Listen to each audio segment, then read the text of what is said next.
Hi, I'm Jay McIntosh, and I will be attending the WorldFuture Society annual conference this summer in Chicago. I'm really looking forward to it for several reasons. One, I live in Chicago, so I get to sleep in my own bed, and that's always good when you travel as much as I do. Another reason, though, is I teach classes on foresight at the University of Notre Dame. I'm going to be attending the conference with several of my students, and I'm really looking forward to seeing it through their eyes. I've been to many conferences, and they've improved each year that I've attended. They cover a number of interesting topics. So I'm really looking forward to seeing how my students will learn, and I'm also looking forward to seeing different perspectives. One of the hardest things about being a futurist or developing foresight is to look through someone else's eyes, to see a different perspective. And that's what I value most out of the conference. The ability to learn from someone else, looking at issues, maybe the same issues I've given considerable thought to, but looking at it from their perspective.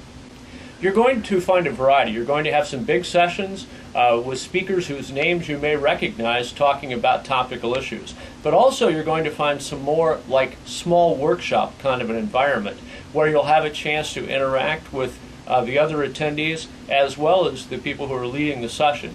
Well, I do think that the chance to meet other people who are interested in futuring is an important part of the conference. So I would urge them to try to meet their peers who are attending the conference, but also pick the topics that you're interested in, go and participate.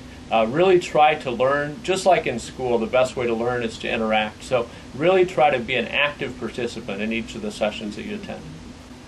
Well, our session is still in the planning stages, but what we're thinking about right now is really recreating a class just like we would do it at Notre Dame.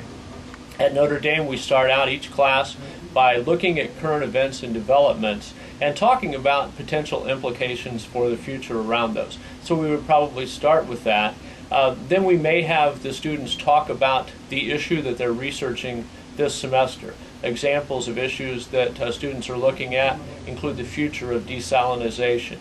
And then we would do something like a futures wheel or some kind of a creative thinking exercise so the students could demonstrate the kind of activities we do in the classroom. Oh, there's no question that you don't need any knowledge of futuring to benefit from the conference. I do think you need an interest in the future to come, but I started going to these conferences many years ago without what I would have called any knowledge of futuring, but you realize that many of the things that are going to be talked about at the conference you do know at some level. If you take personal foresight, for example, if you've planned your career, you've been using personal foresight.